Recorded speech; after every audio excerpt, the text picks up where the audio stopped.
अस्सलाम वालेकुम वरहमतुल्लाहि वबरकातुहू। मैं हूं सैयद अब्दुल वहाब शिराजी और आप देख रहे हैं अल हुदा गाइडेंस चैनल। नाज़रीन, आज की इस वीडियो में मैं आपको नाफ के हवाले से कुछ थोड़ी सी मालूमात देना चाहता हूं कि नाफ भी आम तौर पर अपनी जगह से सिरक जाती है, थोड़ी सी नीचे की तरफ सिरक जाती है, थोड़ी सी ऊपर की तरफ सिरक जाती है। तो आज हम देखेंगे कि नाफ अपनी जगह से क्यों सिरक जाती है और फिर ये हमें कैसे पता चलेगा, यानी इसका हम कैसे टेस्ट कर सकते हैं, कैसे चेक कर सकते हैं कि नाफ अपनी जगह पर है या अपनी जगह से सिरक गई है, अपनी जगह से हट गई है। तो चूँकि एक तो ये देखेंगे कि नाफ सिरकती क्यों है, फिर सिरकने से क्या क्या मसाइल पैदा होते हैं उनको भी देखेंगे, और ये कैसे पता चलता है कि नाफ अपनी जगह पर है या नहीं है, और फिर इसको अपनी जगह पर लाने के लिए हम क्या क्या कर सकते हैं। तो वीडियो शुरू करने से पहले मैं आपसे एक और बात ये अर्ज़ कर दूं कि YouTube मुझे ये कह रहा है कि मेरी वीडियोस को देखने वाले अक्सर लोग ऐसे हैं कि जिन्होंने मेरे चैनल को सब्सक्राइब नहीं किया। यानी अगर मेरी वीडियोस को 100 आदमी देखते हैं तो उसमें से 70-80 लोग ऐसे होते हैं कि जो वीडियो तो देखते हैं लेकिन चैनल सब्सक्राइब नहीं किया हुआ, और देखने वालों में से सिर्फ 20-30 लोग ऐसे हैं कि जिन्होंने सब्सक्राइब किया हुआ है। इसलिए आपसे रिक्वेस्ट है कि अगर आपने मेरे चैनल को सब्सक्राइब नहीं किया तो सब्सक्राइब कर लें, वीडियो पसंद आए उसे लाइक भी कर लें और कमेंट में अपना इज़हार ख्याल भी कर दें। तो सबसे पहले नाफ क्यों सिरकती है। देखिए, नाफ अपनी जगह से सिरकने की बहुत सारी वजूहात हैं। नाफ इसलिए भी अपनी जगह से सिरक जाती है कि कभी आप कहीं से गिर जाते हैं, पाँव फिसलता है, आप गिरते हैं, तो इससे भी नाफ अपनी जगह से टल जाती है, हिल जाती है। कभी आप कोई बोझ उठाते हैं और बहुत ज़्यादा बोझ होता है, जो आपकी ताकत से ज़्यादा बोझ होता है, उसको आप उठाते हैं तो उससे भी नाफ जो है वो टल जाती है। इसी तरह कभी कभी नाफ जो है वो गैस की वजह से भी टल जाती है। यानी आप ऐसी ग़िज़ाएँ खाते हैं कि जिनसे गैस पैदा होती है और वो गैस की वजह से भी नाफ अपनी जगह से टल जाती है। तो ये बहुत सारे असबाब हैं जिनकी वजह से नाफ अपनी जगह से टल जाती है।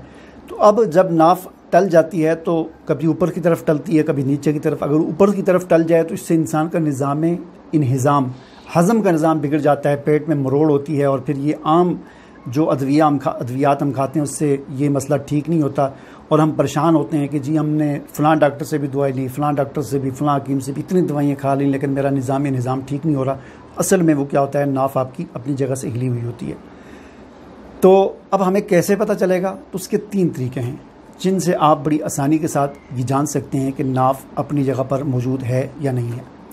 नाफ को चेक करने का पहला तरीका यह है कि मरीज़ जो है, यानी जिसकी नाफ आपने चेक करनी है या जिसने अपनी नाफ चेक करनी है, वो सीधा लेट जाए, बिल्कुल चित लेट जाए, और ऐसे हाथ ऐसे करके बिल्कुल सीधा ज़मीन पर लेट जाए, और फिर अंगूठे के साथ नाफ के ऊपर ऐसे थोड़ा सा उसको दबाएं।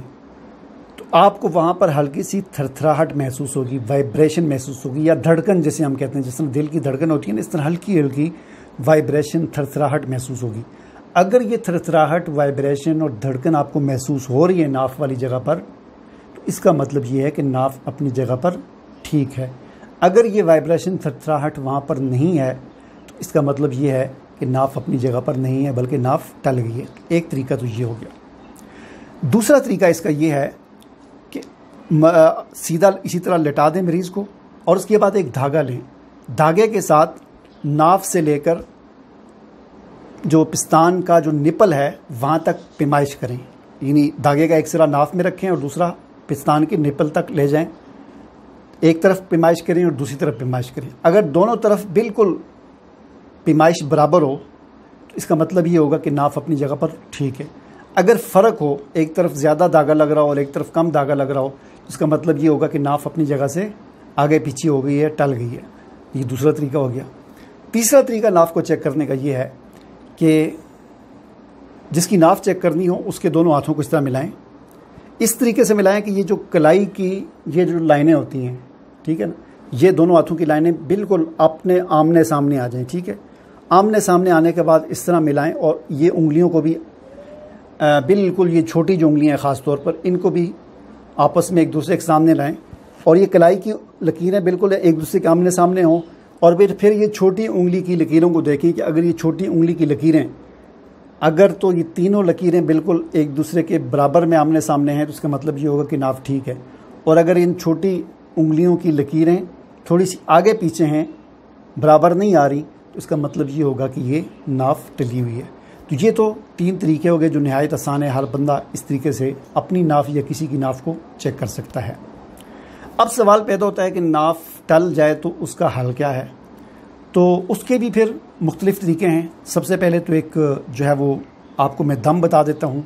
सूरह फातिर है 22वें पारे में, उसकी आयत नंबर 40 है, उसको 7 बार पढ़कर आप दम करें और थोड़ी सी ऊपर जो है वो क्या कहते हैं इस तरह उसको हरकत दें और ये सूरह फातिर की आयत नंबर 40 7 बार पढ़कर दम करें। इंशाअल्लाह इस दम से भी नाफ अपनी जगह पर आ जाएगी। दूसरा इसका जो तरीका है, आप जो है अंगूठे के साथ, यानी नाफ को ऊपर की तरफ है या नीचे की तरफ है, इस तरह थोड़ा थोड़ा इस तरह दबा कर उसको हल्का हल्का जो है अपनी जगह की तरफ लाने की कोशिश करें और साथ साथ वो दम भी करते रहें। तो इस तरीके से भी नाफ अपनी जगह पर आ जाती है। दूसरा तरीका ये है कि मरीज़ बिल्कुल सीधा चित लेट जाए और लेटने के बाद वो अपना सारा सांस बाहर निकाल दे। सारा सांस बाहर निकाले और सांस बाहर निकालने के बाद फिर अपने पेट को फुलाए, यानी सांस सारा बाहर निकल गया और उसके बाद अपने पेट को फुलाए। जितना फुला सकता है ज़ोर लगाकर पेट को फुलाए और फुलाकर जितनी देर तक वो सांस रोक कर रख सकता है रखे। और फिर जब सांस जो है भर जाए तो फिर सांस ले। सांस लेने के बाद फिर सांस को बाहर निकाले और फिर पेट को फुलाकर जितनी देर तक वो रख सकता है रखे। इस तरह बार बार ये मश्क दोहराते रहे तो इससे भी नाफ जो है अपनी जगह पर आ जाती है। तीसरा एक तरीका ये है कि मरीज़ जितना चित लेट जाए और जो आदमी दूसरा कोई आदमी उसके घुटनों पर ज़ोर दे और घुटनों पर ज़ोर देने के बाद उसके जो अंगूठे हैं उनको भी एक हाथ से इस तरह मतलब दोनों को पकड़कर इस तरह खींच कर उनको बराबर करने की, उनकी लाइनें जो है वो खींच कर बराबर करने की कोशिश करें। तो इस तरीके से भी ये नाफ जो है अपनी जगह पर वापस आ जाती है। और इस नाफ के टलने के लिए वो क्या कहते हैं तिब्बी लिहाज से एक दवाई भी है। हकीम साबिर मुल्तानी रहमतुल्लाह अलैह, अल्लाह ताला उन पर करोड़हा रहमत नाज़िल फरमाए, उनके कानून मुफरद अज़ा के मुताबिक ये उज़लाती गुद्दी मरज़ है।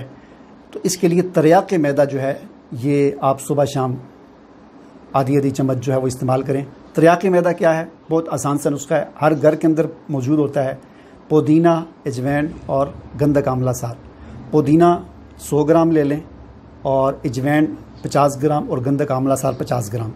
तो ये दो चीज़ें आधी और पुदीना उनके डबल, ठीक है ना। तो यानी 50 ग्राम आपने अजवैन ले ली, 50 ग्राम गंधक आंवला सार, ये दोनों मिलाकर 100 ग्राम हो गए। तो 100 ग्राम इसके अंदर पुदीना, इसको ग्राइंड करके या कूट के इसकी फक्की बना लें। तो ये है तरियाक़ मैदा।